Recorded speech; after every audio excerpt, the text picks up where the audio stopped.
الصلاۃ والسلام علیک یا رسول اللہ، الصلاۃ والسلام علیک یا نبی اللہ، الصلاۃ والسلام علیک یا حبیب اللہ، وعلی آلک واصحابک یا نور اللہ، صلی اللہ تعالی علیہ وسلم۔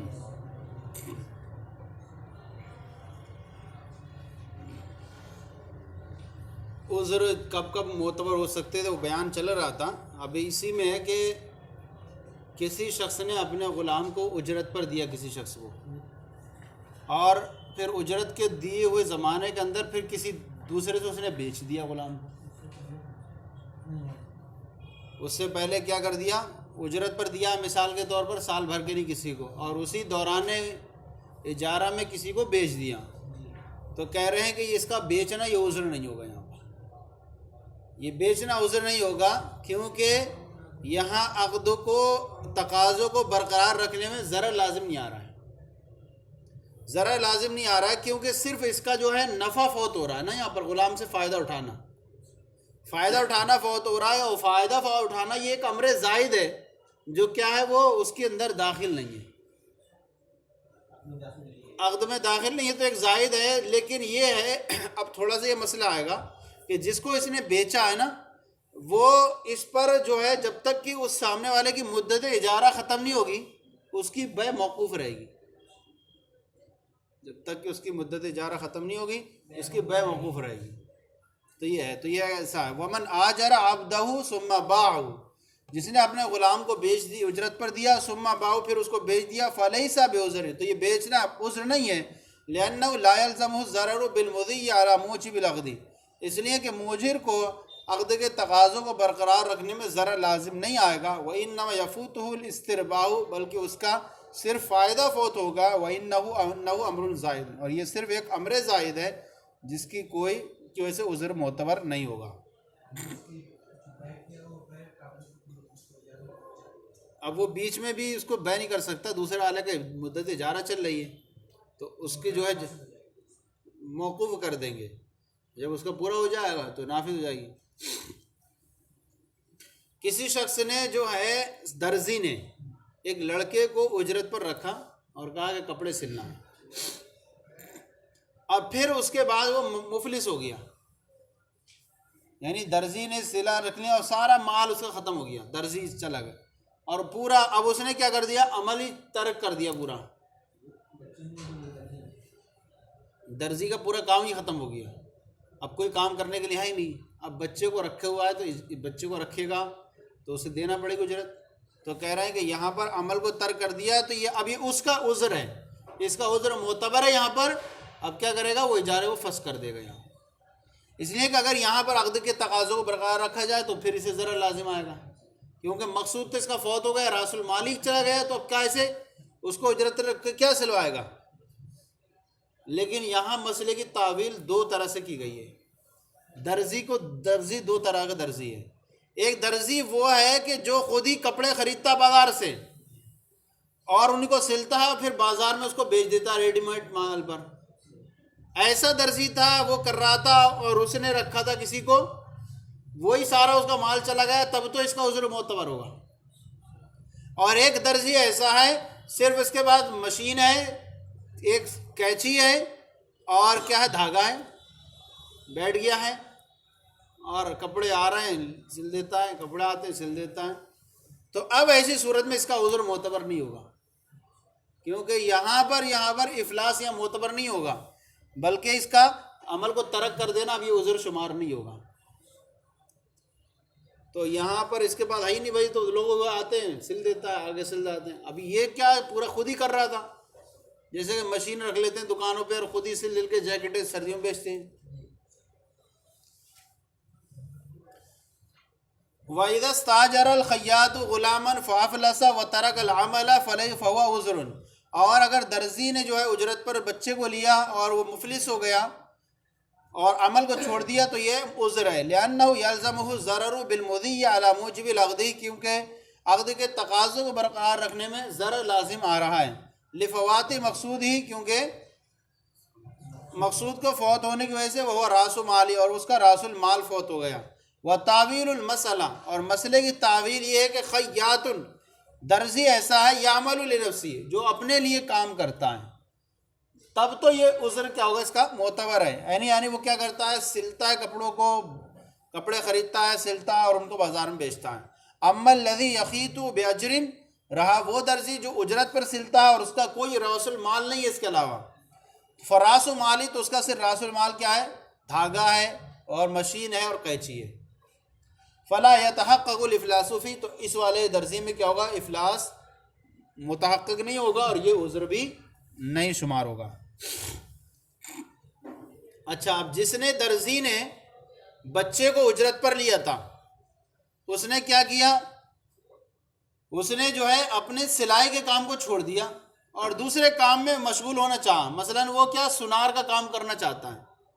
تو اب یہاں پر سنار کا کام کرنا چاہتا ہے تو اس کا یہ سنار کا کام کرنا یہ عذر نہیں ہوگا،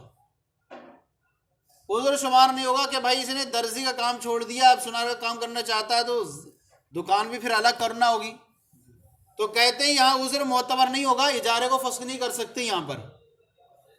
کیوں؟ کیونکہ یہاں پر جو ہے ممکن ہے کہ اب یہاں ڈبل کام کر سکے گا یہ، کیونکہ یہاں پر بچے کو ایک کونے میں سلائی کے لیے بٹھا دے گا اور خود جو ہے صرفے کا کام کرتے رہے گا دوسرے کونے میں بیٹھ کے، صحیح ہے نہیں؟ تو یہاں ایک کونے میں جو ہے صرفے کا کام کرتا رہے گا، برخلاف اس صورت کے کسی نے جو ہے درزی نے سلائی کے لیے کوئی دکان لی تھی، اب وہ اس نے جو ہے سلائی کا کام ہی چھوڑ دیا، دوسرے کام میں مشغول ہونا چاہا، اب یہاں پر اس کے جو ہے چھوڑنے کو عذر شمار کیا گیا ہے۔ امام محمد نے اس کو عذر شمار کیا ہے کہ کہا کہ ایک آدمی کے لیے دو کام کرنا ممکن نہیں ہے، اور پہلے والے مسئلے میں وہاں اشخاص دو ہیں تو دونوں کام ہو سکتے ایک دکان کے اندر، یہ اس صورت میں مانا جائے گا کہ جب کہ وہ بچہ بھی ہو اور اس نے سلائی کا کام چھوڑنا چاہتا ہوں اور دوسرا کام کرنا چاہتا ہوں، تو کہتے ہیں اجارے کو فسخ نہیں کریں گے، جو دکان وغیرہ کیا تھا اس نے، بچہ کام کرتا رہے گا سلائی کا، یہ دوسرے کونے میں سلائی کا سنارا کام کرتا رہے گا۔ وَإِنْ أَرَادَ تَرْكَ الْخِيَاطَةِ وَأَنْ يَعْمَلَ فِي الصَّرْفِ فَلَيْسَ بِعُذْرٍ لِأَنَّهُ يُمْكِنُ أَنْ يُقْعِدَ الْغُلَامَ لِلْخِيَاطَةِ فِي نَاحِيَةٍ، اور اگر اس نے درزی کے کام کو چھوڑ دیا اور یہ کہ اور ان یعمل، ارادہ کیا درزی کام کو چھوڑ دے اور کیا ہو جائے، سنار کے کام میں جو ہو جائے وہ صرفے کے کام میں مصروف ہو جائے، فَهُوَ لَيْسَ بِعُذْرٍ، تو یہ عذر نہیں ہے، لِأَنَّهُ يُمْكِنُ أَنْ يُقْعِدَ الْغُلَامَ لِلْخِيَاطَةِ فِي نَاحِيَةٍ،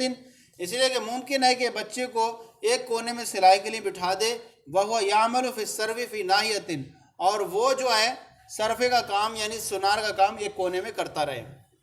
وَهَذَا بِخِلَافِ مَا إِذَا اسْتَأْجَرَ دُكَّانًا لِلْخِيَاطَةِ فَأَرَادَ أَنْ يَتْرُكَهُ وَيَشْتَغِلَ بِعَمَلٍ آخَرَ، اور یہ مسئلہ اس کے برخلاف ہے کہ جب کہ کسی نے کوئی دکان اجرت پر لی سلائی کے لیے اور پھر اس نے اس کو کام کو چھوڑنے کا ارادہ کیا اور دوسرے کام میں مشغول ہونے کا ارادہ کیا، تو یہ فرق کیسے ہو جائے گا؟ فرق جو ہو جائے گا یہاں پر کہ وہ غلام سلائی کے لیے کرنے والا ہو جائے گا اور یہ جو دکان جو ہو جائے گی سلائی کے، اور ایک جو ہے وہ صرف اس نے سلائی کے لیے لیا تھا، خود اکیلا آدمی ہے، اور یہاں جو گیا سلائی والا بھی ہے اور خود بچہ بھی ہے۔ تو اب کہتے ہیں حیث جعل عذرا، امام محمد نے اس کام میں جو ہے اس کو عذر شمار کیا ہے، ذکرہ فی الاصل، اور مبسوط میں اس کو ذکر کیا ہے، لأن الواحد لا يمكن الجمع بین العملین، اس لیے کہ ایک آدمی کے لیے دو کاموں کو کرنا ممکن نہیں ہے۔ وَأَمَّا هَاهُنَا، اور رہا یہاں پر وہ پہلے والے مسئلے میں، یعنی سلائی کا کام چھوڑنا چاہتا ہے، سلائی کا کام کو چھوڑنا چاہتا ہے اور صرفے کے کام کو کرنا چاہتا ہے، اور یہاں تو ہے عامل شخصان،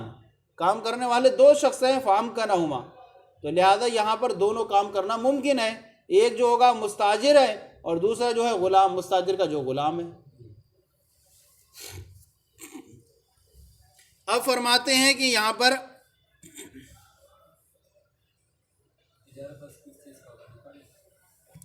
ہاں اجارہ فسخ کرنا دکان کا کر دیں، یا بچے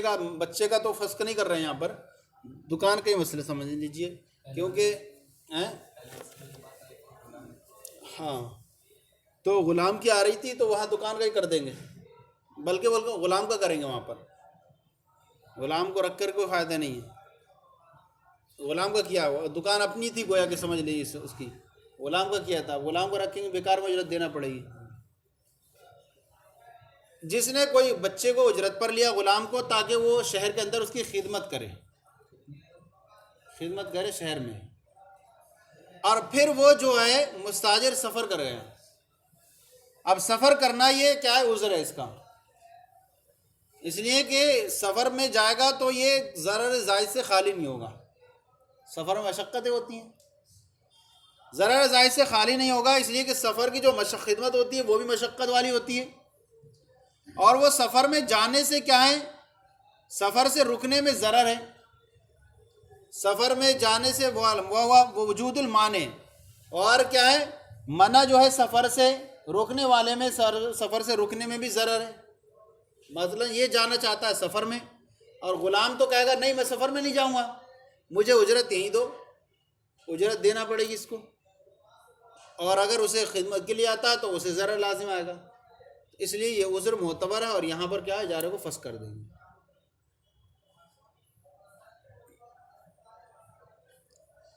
کیونکہ یہ ساری چیزیں عقد سے ثابت نہیں تھی۔ جس طرح کہ کسی نے کوئی مطلق کوئی عقد کیا،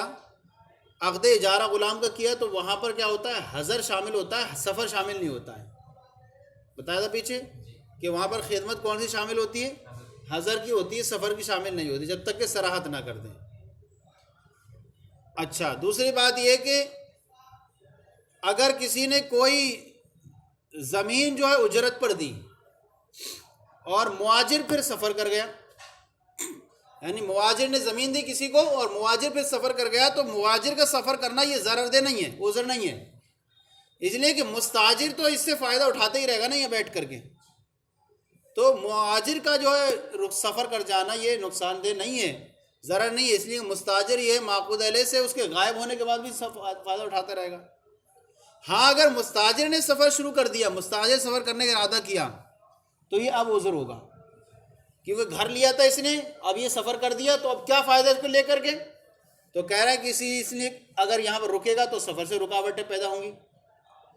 اور اگر یہ یہیں کرتا ہے، اجارے کو لازم کرتا ہے، تو بغیر رہائش کے جو ہے اس پر اجرت واجب ہوتی رہے گی، تو یہاں پر عذر ہوگا، لہذا اجارے کو کیا کر دیں گے، فسخ کر دیں گے۔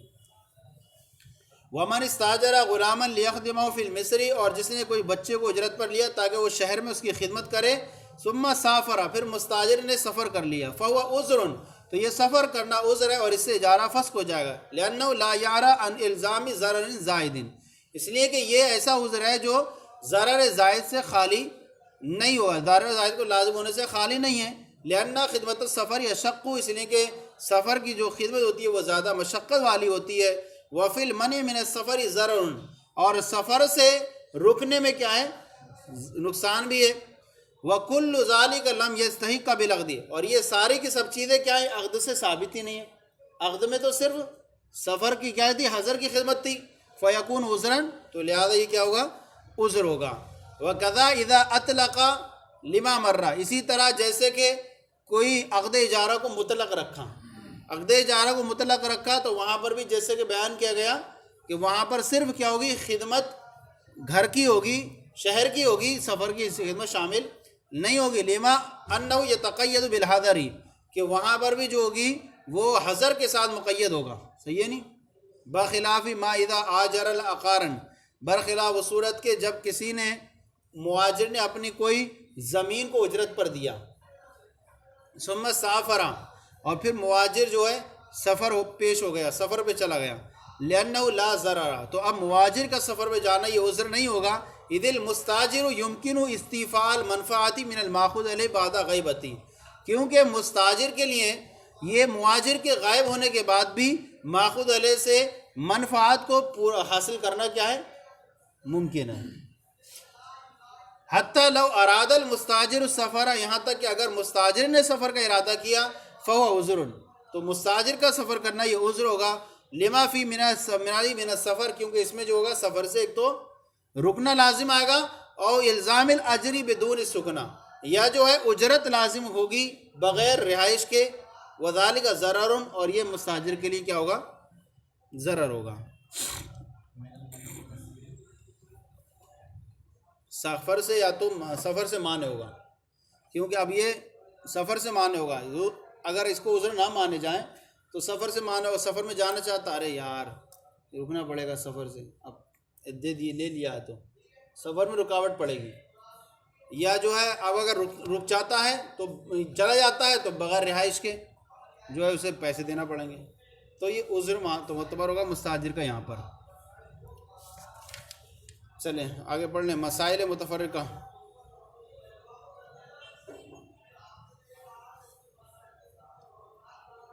آنی تھی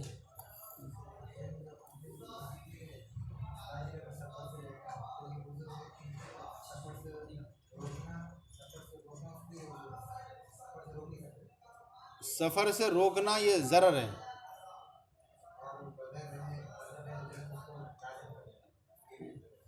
ہاں، یا اگر مان لیجئے کہ اسے نہ توڑیں تو ایسی صورت میں چھوڑ دیں تو بغیر رہے اس پہ اجرت لازم ہوتی رہے گی، تو ضرر لازم آئے گا۔ متفرق مسائل کچھ بیان کر رہے ہیں یہاں پر۔ جس نے کوئی زمین اجرت پر لی، زمین ہی لے رہے ہیں، زمین اجرت پر لی اور یا عاریت پر لی، اب اس میں جو ہے زمین میں کوڑا کرکٹ جلانے لگا، کچھ کوڑا کرکٹ جلایا، اب وہ وہاں جلا رہا تھا کہ اس کے برابر میں دوسری زمین میں کچھ آگ لگ گئی، تو اب کہتے ہیں کہ یہاں پر جو دوسری زمین میں آگ لگی ہے تو یہ ضمان نہیں دے گا اس کا، صحیح ہے نہیں، کیونکہ یہاں یہ مسبب ہے، مباشر نہیں ہے، فی الحال قصدن جو ہے متعدی طور پر انجام دینے والا نہیں ہے اسے، تو مباشر سے جو ہے مسبب سے جو ہوتا ہے وہ تاوان نہیں لے آتا ہے، اس لیے کہ یہ متعدی نہیں ہے سبب، اس سبب بننے میں، تو گویا کہ یہ مانا جائے گا یہ ایسے ہی ہو گیا جیسے کہ کسی نے اپنے گھر میں کنواں کھودا اپنے گھر میں، اور کھودنا جو ہے اور اس میں کوئی آگے گر گیا، تو اب یہ مسبب ہے، اس سے بھی تاوان نہیں لے جائے گا، صحیح ہے نہیں، لیکن بعض نے یہ کہا ہے کہ یہ جو ہے نا اس وقت تاوان نہیں لیا جائے گا جب اس نے آگ لگائی تھی نا اس کھیت میں، تب جب دیکھا جائے گا ہوائیں پرسکون تھیں، ہوائیں پرسکون تھیں اور پھر بعد میں تیز ہو گئیں، تو اب کہا جائے گا کہ یہاں پر اس نے آگ روشن کی تھی، جس وقت آگ لگائی تھی تو اس وقت کیا تھا، یہ متعدی نہیں تھی، بعد میں روشن ہوئی تو اس کی وجہ سے تاوان نہیں لیا گیا، لیکن لگاتے وقت ہی ہوائیں تیز چل رہی تھی پھر بھی، تو اب یہاں اسے تاوان لیا جائے گا، کیونکہ اسے اتنا معلوم ہے کہ یہ آگ ایک جگہ نہیں ٹھہرے گی، اتنی تیز چل رہی ہے تو ہوا تو یہاں آگ نہیں ٹھہرے گی، تو اب یہ گویا کہ یہاں پر تعدی کرنے والا مانا جائے۔ وَمَنِ اسْتَأْجَرَ أَرْضًا أَوْ اسْتَعَارَ فَحَرَقَ الْحَصَائِدَ، جس نے کوئی زمین کو اجرت پر لیا یا عاریت پر لیا اور اس نے جو ہے وہ زمین کا کوڑا کرکٹ جلایا، فَاحْتَرَقَ شَيْءٌ فِي أَرْضٍ أُخْرَى، اور پھر کچھ چیز جو ہے دوسری زمین میں جل گئی، کھیتی وغیرہ، فَلَا ضِمَانَ عَلَيْهِ، تو اس پر ضمان نہیں ہوگا، لِأَنَّهُ تُسَبِّبٌ، اس لیے کہ یہ سبب ہے، لا مباشر نہیں ہے، لِأَنَّهُ غَيْرُ مُتَعَدٍ، کیوں، فی عادت تسبیب، کیونکہ یہ سبب بننے میں یہ کیا ہے، متعدی کرنے والا نہیں ہے، فَأَشْبَهَ حَافِرَ الْبِئْرِ فِي دَارِ نَفْسِهِ، تو یہ گویا کہ اپنے گھر میں جو ہے کنویں کھودنے والے کے مشابہ ہو گیا۔ وَقِيلَ هَذَا إِذَا كَانَتِ الرِّيَاحُ هَادِنَةً، اور کہا گیا ہے کہ ضمان نہ ہونا یہ اس وقت ہے جبکہ ہوائیں پرسکون ہو جلاتے وقت، ثم تغیرت، پھر کیا ہو، ہوائیں تیز ہو جائیں، سخت ہو جائیں، اما اذا كانت مضطربة، اور رہا اس وقت جبکہ ہوائیں تیز چل رہی ہوں، مضطرب ہوں، جس وقت اس نے روشن کی ہے، یضمن، تو اب ایسی صورت میں جلنے کی صورت میں کیا ہوگا، وہ ضمان دے گا، لأن موقد النار يعلم انها لا تستقر في ارضی، اس لیے کہ آگ کو روشن کرنے والا یہ ضرور جانتا ہے کہ آگ اپنی جگہ میں نہیں ٹھہرے گی، صحیح ہے نہیں،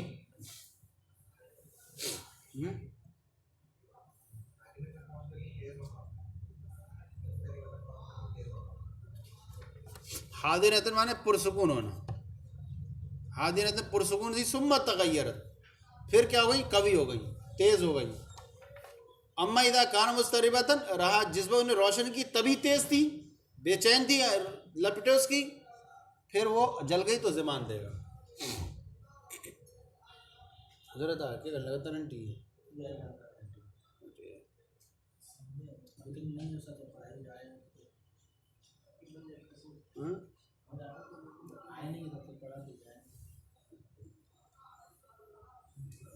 درزی نے یا رنگریز نے اپنی دکان میں کسی شخص کو بٹھا دیا اور کہا کہ تم کام کرتے رہو آدھے پہ، صحیح ہے نہیں، آدھے پر کام کرتے رہو، تو یہ جائز ہے، اس لیے کہ یہاں جو ہے یہ ایک طرح سے اجارہ نہیں ہوگا، یہ اصل میں شرکت وجوہ مانی جائے گی، یہاں پر اجارہ نہیں ہوگا، شرکت وجوہ ہوگی۔ اور یہ شخص کیا کرے گا، یہ شخص جو درزی ہے یا یہ جو رنگریز ہے، یہ اپنے مقام و مرتبے کے اعتبار سے لوگوں سے کام قبول کرتا رہے گا، اور یہ جو شخص جس کو بٹھالا ہے یہ اپنی مہارت کے اعتبار سے کام پورا کرتا رہے گا، سل کے دیتا رہے گا۔ تو اس طرح سے جو ہے مصلحت جو ہوگی وجود میں آ جائے گی، اور اس طرح سے کام زیادہ ہوں گے۔ ہاں یہ ہو سکتا ہے کہ یہاں پر بھائی ضرر جہالت ہے، کتنا ہوگا فائدہ، کتنا کمائی ہوگی، اس میں تھوڑی سی جہالت ہے۔ تو کہہ رہے ہیں یہ جہالت ایسی نہیں ہے، آمدنی میں جو جہالت ہے وہ ایسی نقصان دہ نہیں ہے، جتنی ہو جائے گی بعد میں تقسیم ہو جائے گی۔ بھائی ہم نے کیا کر دیا، آدھے آدھے میں کر دیا، جتنا ہوگا آدھا آدھا بانٹ لیں گے۔ وَإِذَا أَقَادَ الْخَيَّاطُ أَوِ الصَّبَّاغُ فِي حَانُوتِهِ مَنْ يَطْرَحُ عَلَيْهِ الْعَمَلَ بِالنِّصْفِ، اور جب کسی نے درزی کو یا رنگریز کو اپنی دکان میں بٹھایا، مَنْ يَطْرَحُ جو اس کے لیے کام کرتا رہے نصف کے بدلے میں، فَهُوَ جَائِزٌ تو یہ جائز ہے، لِأَنَّ هَذِهِ شِرْكَةُ الْوُجُوهِ فِي الْحَقِيقَةِ کیونکہ حقیقتاً یہ کیا ہے، شرکت وجوہ ہے۔ فَهَذَا بِوَجَاهَةِ يَقْبُلُ تو یہ شخص یعنی درزی یا رنگریز جو ہے اپنی مقاموں اور وجاہت کے اعتبار سے لوگوں سے کام قبول کرے گا۔ وَهَذَا بِحَذَاقَةِ يَعْمَلُ اور یہ شخص جس کو کام کے لیے بٹھایا ہے یہ اپنی مہارت کے اعتبار سے کام انجام دے گا۔ فَيَنْتَظِمُ بِذَلِكَ الْمَصْلِحَةُ تو اس کے ذریعے سے کیا ہوگا، مصلحت کیا ہوگی، وجود میں آئے گی۔ فَلَا تَضُرُّهُ الْجِهَالَةُ فِي مَا يَحْصُلُ تو شرکت وجوہ میں حاصل ہونے والی آمدنی میں جہالت جو ہوگی وہ ضرر دہ نہیں ہوگی۔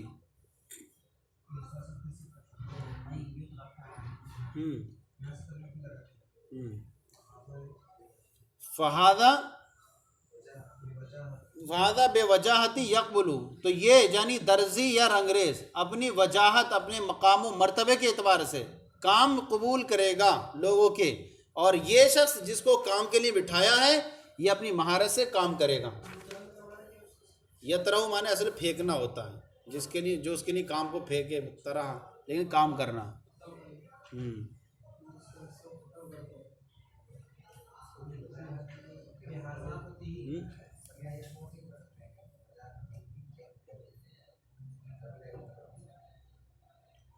یہ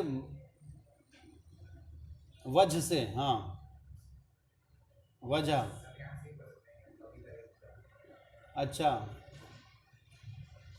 قبیلہ یقبل سمیع اسموں سے،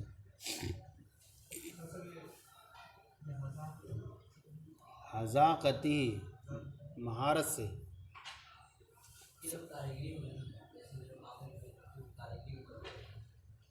ہاں مثال کے طور پر لایا بٹھا دیا، آدھا آدھا کریں آپ کام کریں، ہاں فہذا تو اس کے ذریعے سے مصلحت وجود میں آئے گی، تو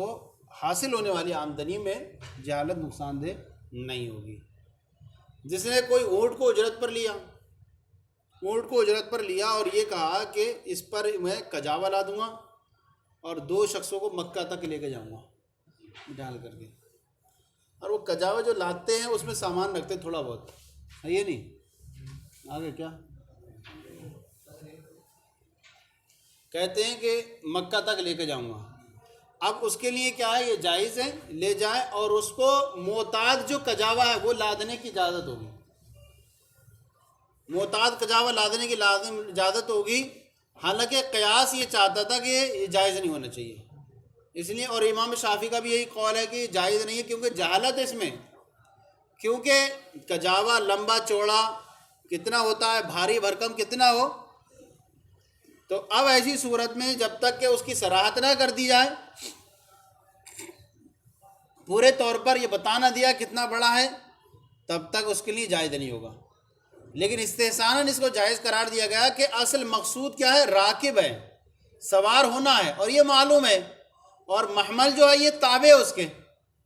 صحیح ہے نہیں، اور اس میں جو جہالت پائی جائے گی وہ جہالت ایسی ہے جو عرف کی بنیاد پر، پھیر دینے کی بنیاد پر ختم ہو جائے گی۔ عرف میں کیا معروف مشہور ہے، کتنا کجاوا لاتے ہیں لوگ، اس حساب سے پھیر دیں گے تو جہالت کیا ہو جائے گی، ختم ہو جائے گی۔ تو منازعات نہیں پیدا ہوگی. جس طرح سے کہ اگر کسی نے چادر اور بستر کا ذکر نہیں کیا، نہیں دکھایا اسے اونٹ والے کو، اور اس نے دیکھ لیا بعد میں، تو کوئی پریشانی نہیں ہوگی کہ ایسی چیزیں ہیں جو کیا ہوتی ہیں، شامل ہی رہتی ہیں اس میں. بہتر یہ ہے کہ کیا ہے، صاحب جمال جو ہے وہ اس کجاوے کو دیکھ لے. بہتر یہ کہ اس کو دیکھ لے، تاکہ یہ زیادہ بہتر ہے، کیونکہ اب پورے طور پر جہالت ختم ہو جائے گی اور رضا پوری مندی کا ہو جائے گی، شامل ہو جائے گی. وَمَنِ اسْتَأْجَرَ جَمَلًا يَحْمِلُ عَلَيْهِ مَحْمَلًا وَرَاكِبَيْنِ إِلَىٰ مَكَّةَ، اور جس نے کوئی اونٹ کو اجرت پر لیا کہ اس پر جو ہے کجاوا لا دے اور 2 سوار کرے مکہ تک، جازا، تو مستاجر کے لیے جائز ہے. وَلَهُ الْمَحْمَلُ الْمُعْتَادُ، اور اسے معتاد جو ہے کجاوا لادنے کا حق ہوگا. وَفِي الْقِيَاسِ لَا يَجُوزُ، اور قیاس یہ چاہتا ہے کہ جائز نہ ہو. وَهُوَ قَوْلُ الشَّافِعِي، اور یہی امام شافعی کا قول ہے، لِلْجَہَالَةِ، کہ جہالت کی وجہ سے، یعنی کیونکہ کجاوے میں جو ہے جہالت ہے کہ کتنا مقدار میں ہوگا، لمبا چوڑا کیا ہوگا. وَقَدْ يُفْضِي ذَلِكَ إِلَى الْمُنَازَعَاتِ، اور یہ چیز جو ہوگی منازعات کا سبب پیدا ہوگی. وجہ الاستحسان، استحسان یہ ایک ان المقصودہ ہو الراکب، مقصود کیا ہے یہاں پر، سوار ہونا ہے. وہ معلوم، اور وہ کیا ہے، معلوم ہے. والمحمل تابع، اور کجاوہ تو یہ سوار کے تابع ہے. وما فی من الجہالت یرتفع بالصرف الی المتعارف، اور جو اس میں جہالت ہے وہ متعارف کی طرف پھیر دینے کی وجہ سے ختم ہو جائے گی. فلا یفضی الی المنازعات، تو یہ منازعات کا سبب بھی پیدا، منازعات کی طرف مفضی نہیں ہوگی. وَكَذَا إِذَا لَمْ يُرَى الْوِطَاءُ وَالدُّسَرُ، اسی طرح یہ بھی جائز ہے کہ جب کہ اس نے، یا لم یر الوطاء، جب کہ صاحب جمال نے یعنی اونٹ والے نے جو ہے کس کو، چادر کو، یعنی بستر کو، والدسر، اور چادر کو نہ دیکھا ہو.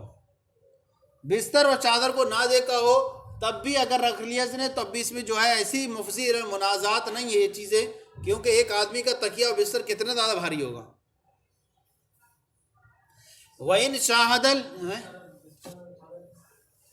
بھائی لے کے جا رہا ہے تو راستے میں ٹھنڈ نہیں لگے گی نا، اس میں سو جاتے تھے نا لوگ، کجاوا رکھتے تھے تو اسی پہ اونٹ پر ہی سونا بھی کر لیتے تھے. اب اس نے کہا کہ اونٹ کو لیا میں نے اور کجاوے کو لیا، اور اس میں ذکر نہیں کیا میں چادر بھی رکھوں گا. تو چادریں رکھنا یا تکیہ اور بستر رکھنا یہ ایسی چیز ہیں جو زیادہ عرف عام کے اعتبار سے زیادہ بھاری بھی نہیں ہوگی اور اس میں نقصان نہیں ہوگا. وَإِنْ شَاهَدَ الْجَمَّالُ الْمَحْمَلَ، اور اگر صاحب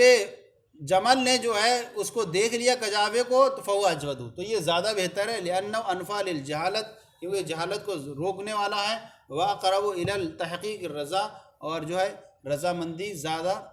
پختہ، یعنی پوری طور پر رضامندی کو قریب کرنے والا ہے. جس نے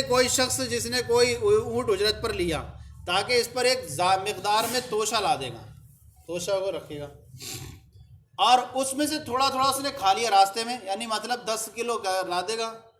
اور 5 کلو کھا لیا راستے میں چلتے ہوئے، تو اب اسے یہ حق ہوگا کہ اتنی مقدار میں اتنا اور لاد دے اس پر، تو اتنی مقدار میں اس پر اتنا اور، ہاں، تو اس میں اتنا اور مقدار میں لاد لے، کیونکہ اسے یہ حق تھا کہ پورے تمام راستے میں اتنا لادنے کا حق تھا نہیں اتنا، تو حق کم ہوتا گیا اس طرح لادتا جائے گا، تو کھا رہا ہے وہ یہاں سے چلا تھا راستے میں کم ہو گیا، اس نے دکان پڑی اور لے لیا، تو پورے راستے میں اسے لادنے کا حق تھا، تو اب جو جتنا کم ہوتا جائے گا اس کو لادتا جائے گا، تو لہذا اسے حق ہوگا کہ اس کو لاد لیں. اسی طرح توشے کے علاوہ مکیلی یا موزونی دوسری چیز بھی لاد کر کے بھرپائی کر سکتا اس کی. تو توشے کو لادنا یہ معتاد ہے، عادتاً ہے، اس طرح سے ہوتا ہے بعض لوگوں کے نزدیک. جیسا کہ پانی ہے، پانی کی 10 لیٹر لادنا تھا، لے کے چلے یہاں سے، راستے میں تھوڑا کم پڑ گیا، چلو جلدی سے ٹنکی پڑی ہے، بھر لو. تو پانی کو لادنا کیا ہے، معتاد ہے، تو ایسے ہی توشے کو لادنے معتاد مانا جائے گا. وَإِنِ اسْتَأْجَرَ بَعِيرًا لِيَحْمِلَ عَلَيْهِ مِقْدَارًا مِنَ الزَّادِ، اور اگر کسی نے اونٹ کو اجرت پر لیا تاکہ اس پر ایک مقدار میں توشے کو جو ہے اس پر لا دے، فَأَكَلَ مِنْهُ فِي الطَّرِيقِ، اور اس میں سے کچھ راستے میں کھا لیا، جَازَ أَن يَزِيدَ عِوَضَ مَا أَكَلَ، تو جائز ہے کہ اس کے عوض میں جو اس نے کھایا کہ اس مزید اضافہ کر دے. لِأَنَّهُ اسْتَحَقَّ عَلَيْهِ حَمَلًا مُسَمًّى فِي جَمِيعِ الطَّرِيقِ، اس لیے کہ یہ جو ہے اس پر جو ہے اس کے لیے جائز تھا کہ وہ لا دے مسمہ یعنی متعینہ بوجھ لادے تمام راستے میں. استحق علی اس پر کیا تھا، یعنی اس پر ثابت تھا، یعنی اس پر ضروری تھا کہ وہ لاد سکتا تھا کہ اس پر متعینہ بوجھ تمام راستے میں. فَلَوْ أَنْ يَسْتَوْفِيَهُ لہذا اسے حق ہوگا کہ اس کو پورا کر لے. وَكَذَا غَيْرُ الزَّادِ مِنَ الْمَكِيلِ وَالْمَوْزُونِ اسی طرح مکیل اور موزون میں سے توشے کے علاوہ دوسری چیز بھی لاد کر کے اس کو پورا کر سکتا ہے. وَرَدُّ الزَّادِ مُعْتَادٌ عِنْدَ الْبَعْضِ اور توشے کو واپس لادنا یہ معتاد ہے بعض لوگوں کے نزدیک. کا رد المائی جیسے کہ پانی کو دوبارہ سے رکھنا. فلا مانع من العمل بالاطلاق لہذا مطلق ہونے کی وجہ سے مطلق ہونے کی وجہ سے عمل سے کوئی چیز مانے نہیں ہوگی، کر سکتا ہے. یہ صلو علی الحبیب صلی اللہ علیہ وسلم.